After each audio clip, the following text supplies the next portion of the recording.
નમસ્કાર વિદ્યાર્થી મિત્રો, આજના વિડીયોમાં આપણે ધોરણ 6 સામાજિક વિજ્ઞાન ભારતની શોધયાત્રા ભારત અને તેનાથી આગળ પાઠ્યપુસ્તકના પ્રકરણ 1 પૃથ્વી પર સ્થાનોની સ્થિતિના સ્વાધ્યાય પોથીના પ્રશ્નોની સરળ સમજૂતી મેળવશું.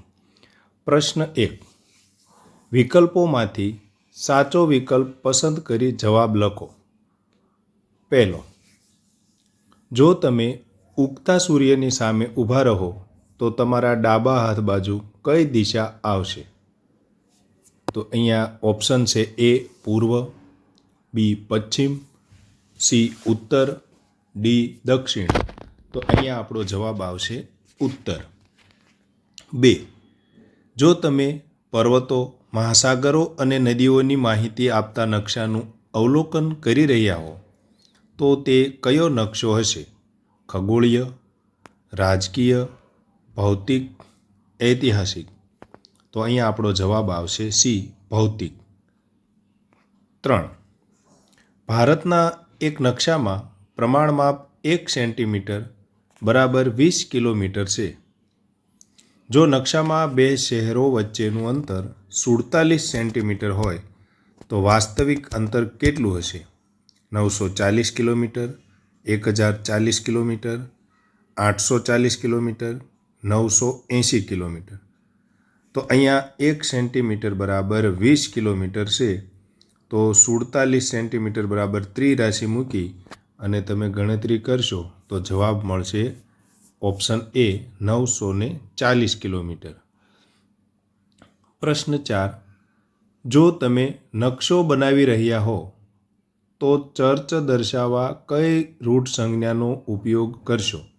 અહીંયા 4 ચિત્ર આપેલા છે એ, બી, સી અને ડી. તો અહીંયા આપણો ઓપ્શન છે ડી, એ ચર્ચ દર્શાવવા માટે આપણે ઉપયોગ કરીશું. 5. ધારો કે ગ્લોબના આધારે તમે 180 રેખાંશ પર છો તો તે કયા નામે ઓળખાય છે?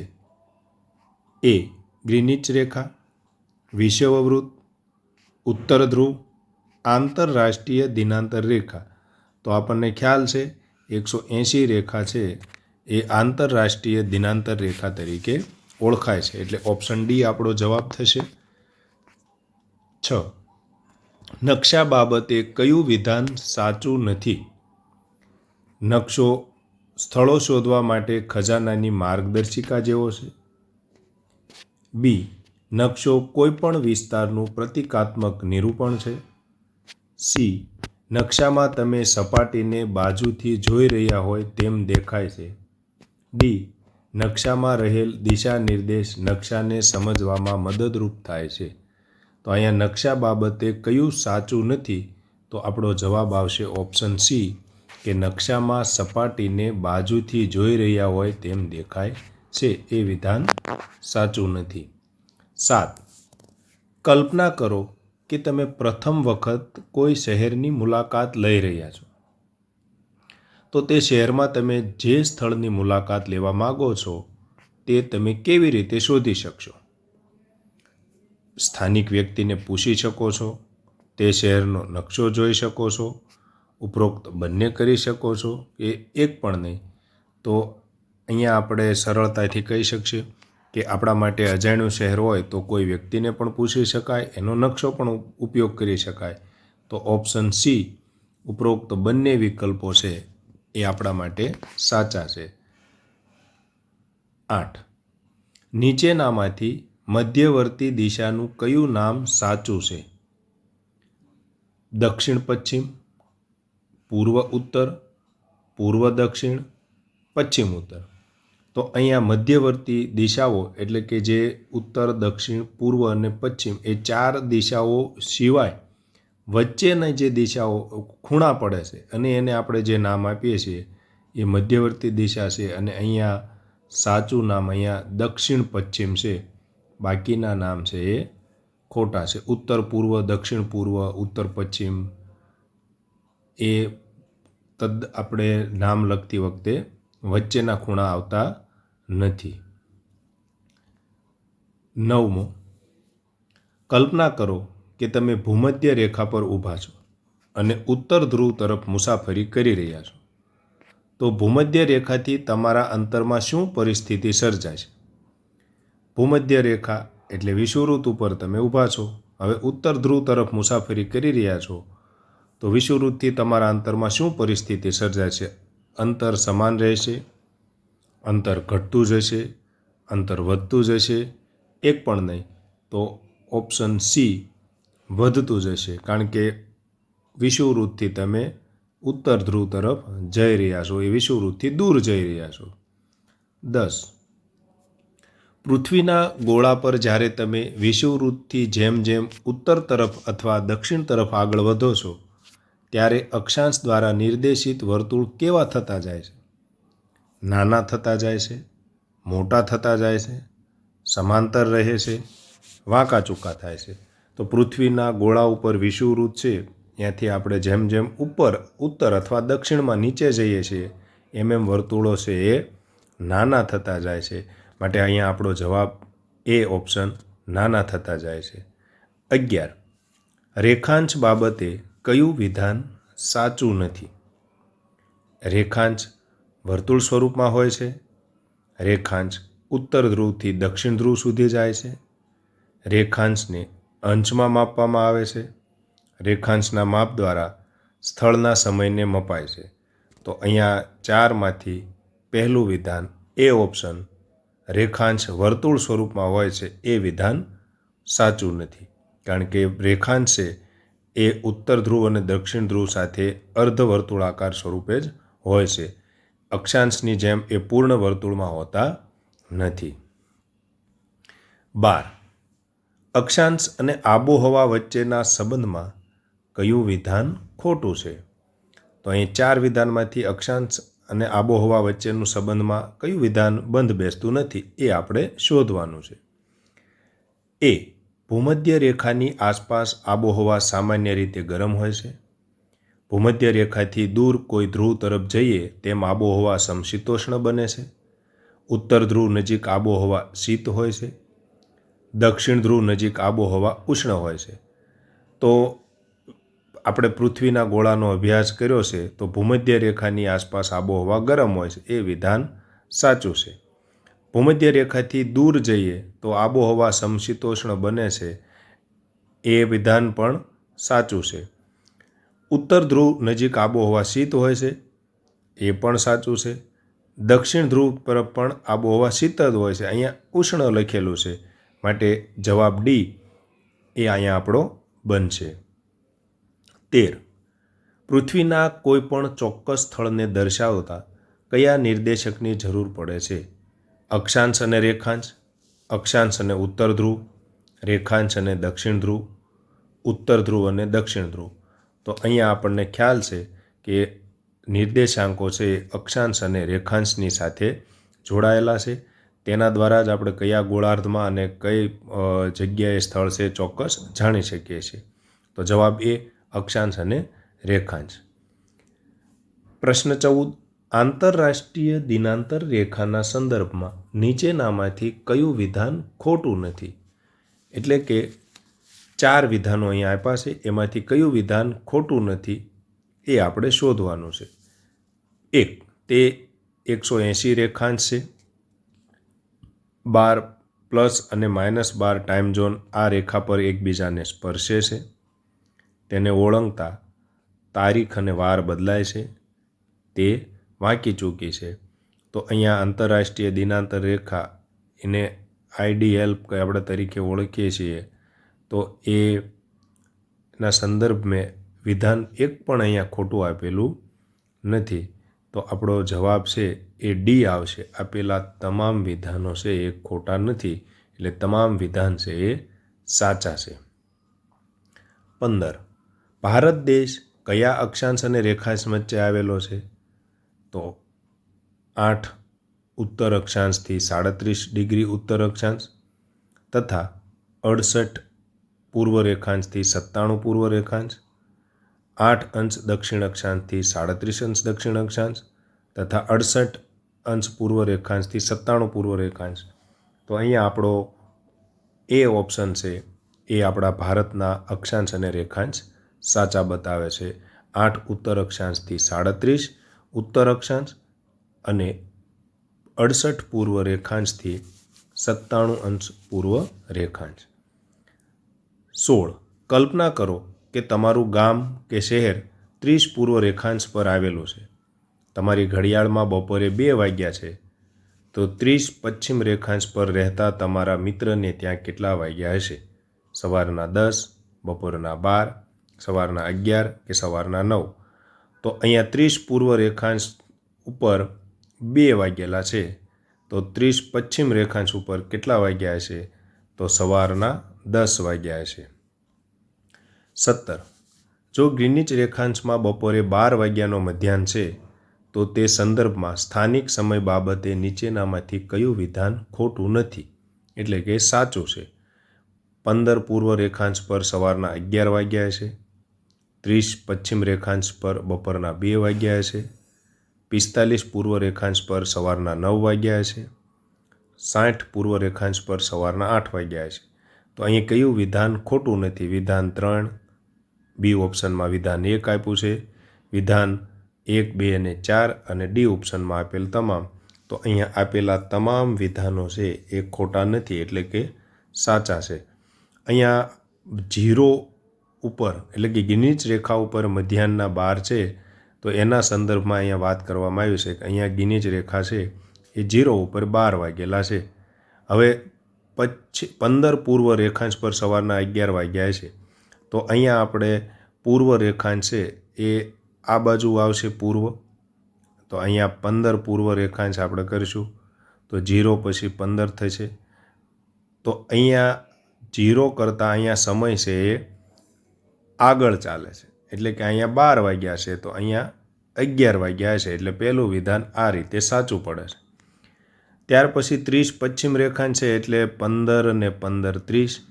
અહીંયા 30 રેખાંશ પશ્ચિમની વાત થઈ, તો અહીંયા કરતાં અહીંયા સમય છે એ પાછળ ચાલે છે, એટલે અહીંયા 12 વાગ્યા છે, તો 1 અને 2 વાગ્યા છે. તો આ રીતે તમામ વિધાનો છે એ સાચા છે. 18 1 PM એટલે 15 પૂર્વ રેખાંશ છે, તો 11 AM ઓપ્શનમાંથી તમારે વિકલ્પ શોધવાનો છે. તો અહીંયા 1 વાગેલા છે બપોરના એ પૂર્વ રેખાંશ ઉપર, તો 11 છે એ કયા રેખાંશ ઉપર વાગેલા હશે? તો અહીંયા 3 ઓપ્શન નંબર બી 30 પૂર્વ રેખાંશ છે એ એનો જવાબ આવશે. 19 ઉજ્જૈનના રેખાંશને પ્રાચીન ભારતમાં મુખ્ય રેખાંશ માનવામાં આવતું હતું. જો આજે આપણે ગ્રીનિચ રેખા 0ને બદલે ઉજ્જૈન રેખાને 0 માનીએ, તો નીચેનામાંથી શું બદલાશે? પૃથ્વીના ઉત્તર અને દક્ષિણ ગોળાર્ધ બદલાશે, વિશ્વના તમામ દેશોના અક્ષાંશ બદલાશે, વિવિધ સ્થળોના રેખાંશના અંક બદલાશે, વિષુવવૃત્તનું સ્થાન બદલાશે. તો અહીંયા સીધો જ આપણને જવાબ મળે છે ઓપ્શન સી, વિવિધ સ્થળોના રેખાંશના અંક બદલાશે. ઉત્તર દક્ષિણ ગોળાર્ધ અને અક્ષાંશ વિષુવવૃત્ત છે એ બધાય આડી રેખા સાથે એટલે કે અક્ષાંશ સાથે જોડાયેલા છે. આપણે રેખાંશમાં ફેરફાર કરશું તો એમાં કશો ફેરફાર થશે નહીં. 20 વિષુવવૃત્ત પૃથ્વી પરનું સૌથી મોટું અક્ષાંશ વૃત્ત છે. આ વિધાન છે. કારણ આપ્યું છે કે જેમ જેમ આપણે વિષુવવૃત્તથી ધ્રુવો તરફ જઈએ તેમ તેમ અક્ષાંશ વૃત્તોની લંબાઈ ઘટતી જાય છે.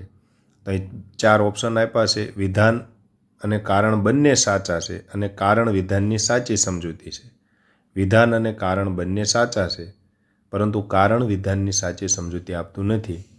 વિધાન સાચું છે અને કારણ ખોટું છે, વિધાન ખોટું છે અને કારણ સાચું છે. તો અહીંયા ઓપ્શન એ છે, વિધાન અને કારણ સાચા છે અને કારણ છે એ વિધાનની સાચી સમજ આપે છે.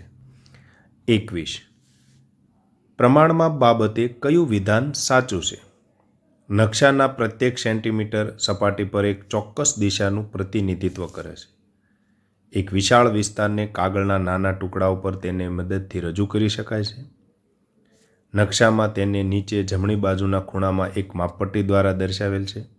નકશા પર ચિહ્ન થયેલ કોઈપણ 2 બિંદુઓ વચ્ચેનું કાલ્પનિક અંતર તેના આધારિત હોય છે. તો અહીં આપણો જવાબ છે બી, એક વિશાળ વિસ્તારને કાગળના નાના ટુકડા ઉપર તેની મદદથી રજૂ કરી શકાય છે. 22 નકશામાં રૂટ સંજ્ઞાઓનો ઉપયોગ કરવાનું મુખ્ય કારણ શું છે? તો નકશાને રંગીન અને સુંદર બનાવવા માટે, મર્યાદિત જગ્યામાં વાસ્તવિક દુનિયાની મોટી વસ્તુઓને સચોટ રીતે દર્શાવવા માટે, માત્ર સરકારી અધિકારીઓ નકશો સમજી શકે તે માટે, કે નકશાની ભાષા અઘરી બનાવવા માટે. તો રૂટ સંજ્ઞાઓ બાબતે આપણે ઓપ્શન બી છે, મર્યાદિત જગ્યાઓમાં વાસ્તવિક દુનિયામાં મંદિર, મસ્જિદ, ચર્ચ, રસ્તાઓ આ બધું છે એને સચોટ રીતે દર્શાવવા માટેનો ઉપયોગ થાય છે. 23. જો કોઈ સ્થળના નિર્દેશાંક 21 ઉત્તર અક્ષાંશ અને 77 પૂર્વ રેખાંશ હોય તો આ સ્થળ કયા ગોળાર્ધમાં આવેલું હશે? 21 ઉત્તર અક્ષાંશ છે એટલે ઉત્તર ગોળાર્ધ તો થયો નક્કી. 77 પૂર્વ રેખાંશ છે એટલે પૂર્વ રેખાંશમાં હશે. તો અહીંયા આપણને આ રેખાંશ અને અક્ષાંશના આધારે અક્ષાંશ અને પૂર્વ રેખાંશ એના આધારે સીધી જ ખબર પડી જાય કે અહીંયા આપણો જવાબ છે એ ઉત્તર પૂર્વ ગોળાર્ધ આવશે. 24. વિધાન છે નકશામાં પ્રમાણમાપ અનિવાર્ય છે. એનું કારણ આપ્યું છે કે પૃથ્વીના વિશાળ વિસ્તારને કાગળના નાના ટુકડા ઉપર વાસ્તવિક માપ સાથે દર્શાવવા માટે તે જરૂરી છે. તો અહીંયા ઓપ્શન આપેલા છે તો એમાં વિધાન અને કારણ બંને સાચા છે અને કારણ વિધાનની સાચી સમજ આપે છે એ આપણો સાચો જવાબ છે. 25. ઘણી સદીઓ પહેલાં ભારતનું પ્રાઇમ મેરિડિયન કયું ગણાતું? તો બેંગ્લોર, કલકત્તા, મહેશ્વર અને ઉજ્જૈની. તો જવાબ ડી આપણો ઉજ્જૈની એટલે કે હાલનું જે ઉજ્જૈન છે તે. પ્રશ્ન 2. યોગ્ય શબ્દો કે અંકો વડે નીચેના વિધાનોની ખાલી જગ્યા પૂરો. નકશાઓના એક પુસ્તક કે નકશાઓના સંગ્રહને ખાલી જગ્યા કહે છે. તો એટલાસ. પૃથ્વીના ગોળા ઉપર સૌથી મોટા અક્ષાંશનું નામ ખાલી જગ્યા છે. તો મોટો અક્ષાંશ વિષુવવૃત્ત છે. પ્રમાણ સમય તરીકે ખાલી જગ્યા રેખાંશ ચિહ્નિત થયેલું છે. તો પ્રમાણ સમય તરીકે 0 રેખાંશ કે જેને ગ્રીનિચ રેખા પણ આપણે કહીએ છીએ. ભારતીય પ્રમાણ સમય ગ્રીનિચ મીન ટાઈમના સ્થાનિક સમય કરતાં ખાલી જગ્યા કલાક અને ખાલી જગ્યા મિનિટ તો 5 કલાક અને 30 મિનિટ આગળ છે. પ્રશ્ન 3. બંધ બેસતા જોડકા જોડો. અહીં અ વિભાગ અને બ વિભાગ આપેલો છે. એક બાજુ રૂઢ સંજ્ઞાઓના ચિત્ર છે, સામેથી આપણે એને પસંદ કરવાના છે. તો પેલું RS લખેલું છે અને ચિત્ર છે તો એ રેલવે સ્ટેશન છે. બીજું છે એ પાકા રસ્તાઓ છે. ત્રીજી રૂટ સંજ્ઞા છે એ મસ્જિદ છે. ચોથી રૂટ સંજ્ઞા છે એ નહેર છે. PO એટલે કે પોસ્ટ ઓફિસ અને છેલ્લે આંતરરાજ્ય સીમા છે એ દર્શાવેલી છે. બીજું જોડકું જોઈએ. અહીંયા અક્ષાંશ અને રેખાંશના અમુક માપ આપેલા છે અને એના નામ આપેલા છે. તો 0 અક્ષાંશને આપણે વિષુવવૃત્તથી ઓળખીએ છીએ. 0 રેખાંશ છે એને ગ્રીનિચ રેખાથી ઓળખીએ છીએ. 90 ઉત્તર અક્ષાંશ એટલે કે ઉત્તર ધ્રુવનું 90 અક્ષાંશ છે એને આપણે ઉત્તર ધ્રુવ કહીએ છીએ. 90 દક્ષિણ તો એને દક્ષિણ ધ્રુવ કહીએ છીએ. અને 180 એ ઓપ્શન એ એટલે કે આંતરરાષ્ટ્રીય દિનાંતર રેખા તરીકે ઓળખીએ છીએ. પ્રશ્ન 4. વિધાનોમાંથી ખોટો શબ્દ છે કે વિધાન ફરીથી લખો. અહીં વિધાન આપેલું છે પૃથ્વીના ગોળા ઉપર ઉત્તર ધ્રુવથી દક્ષિણ ધ્રુવને જોડતી કાલ્પનિક રેખાને અક્ષાંશ કે રેખાંશ કહેવામાં આવે છે.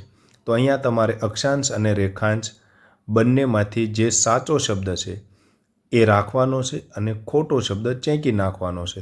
તો અહીં પૃથ્વીના ગોળા ઉપર ઉત્તર ધ્રુવથી દક્ષિણ ધ્રુવને જોડતી રેખા છે એને આપણે રેખાંશ કહીએ છીએ. તો અક્ષાંશ ઉપર લીટી મારી દેવાની છે અને ફરી વખત એ આખું વિધાન આ રીતે લખવાનું છે. પૃથ્વીના ગોળા ઉપર ઉત્તર ધ્રુવથી દક્ષિણ ધ્રુવને જોડતી કાલ્પનિક રેખાને રેખાંશ કહેવામાં આવે છે. બીજું વિધાન છે એમાં ઇંગ્લેન્ડના ગ્રીનિચ શહેર પરથી પસાર થતા 0 રેખાંશને આંતરરાષ્ટ્રીય દિનાંતર રેખા કે મુખ્ય રેખાંશ તરીકે ઓળખવામાં આવે છે. તો 0 રેખાંશ છે એ મુખ્ય રેખાંશ તરીકે ઓળખાય છે. તો આ રીતે તમારે ખોટો શબ્દ ચેકી સાચા શબ્દ સાથે વિધાન લખવાનું છે. ત્રીજો પ્રશ્ન. પૃથ્વીની સપાટી પર પૂર્વથી પશ્ચિમ તરફ દોરેલા કાલ્પનિક વર્તુળોને ખાલી જગ્યા એટલે કે અક્ષાંશ કે રેખાંશ કહે છે. તો આડી કાલ્પનિક પૂર્વથી પશ્ચિમ તો આપણે એને કહીએ છીએ અક્ષાંશ. તો પૃથ્વીની સપાટી પર પૂર્વથી પશ્ચિમ તરફ દોરેલા કાલ્પનિક વર્તુળોને અક્ષાંશ કહે છે. 4.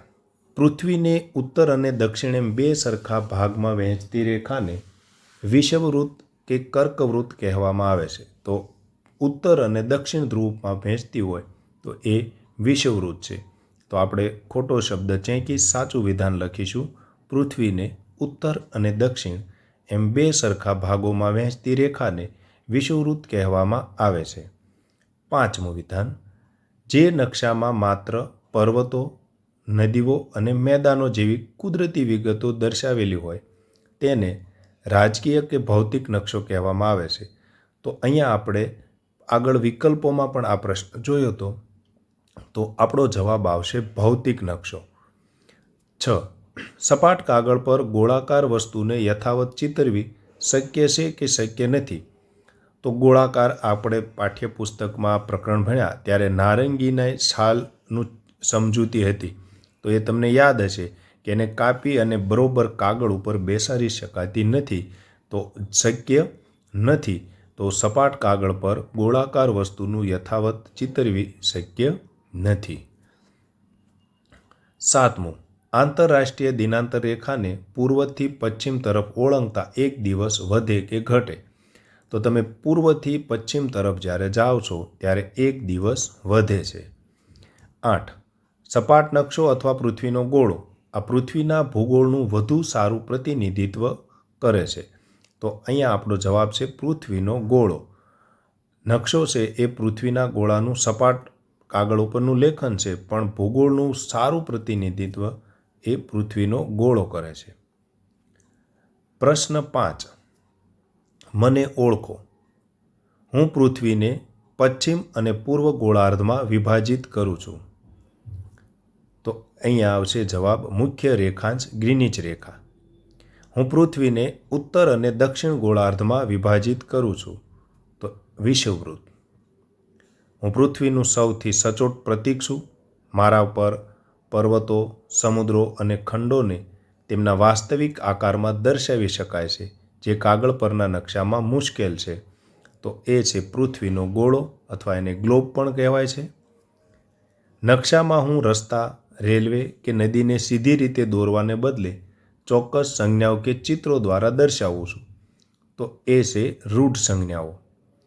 હું પૃથ્વી પરનો એવો અક્ષાંશ છું જ્યાં પૂર્વ રેખાંશ અને પશ્ચિમ રેખાંશ બંને એક જ રેખા ઉપર આવી જાય છે, જેથી મને પૂર્વ કે પશ્ચિમ તરીકે ઓળખવામાં આવતો નથી. તો પૂર્વ કે પશ્ચિમ સિવાયનું રેખાંશ હોય તો એ છે 180 આંતરરાષ્ટ્રીય દિનાંતર રેખા.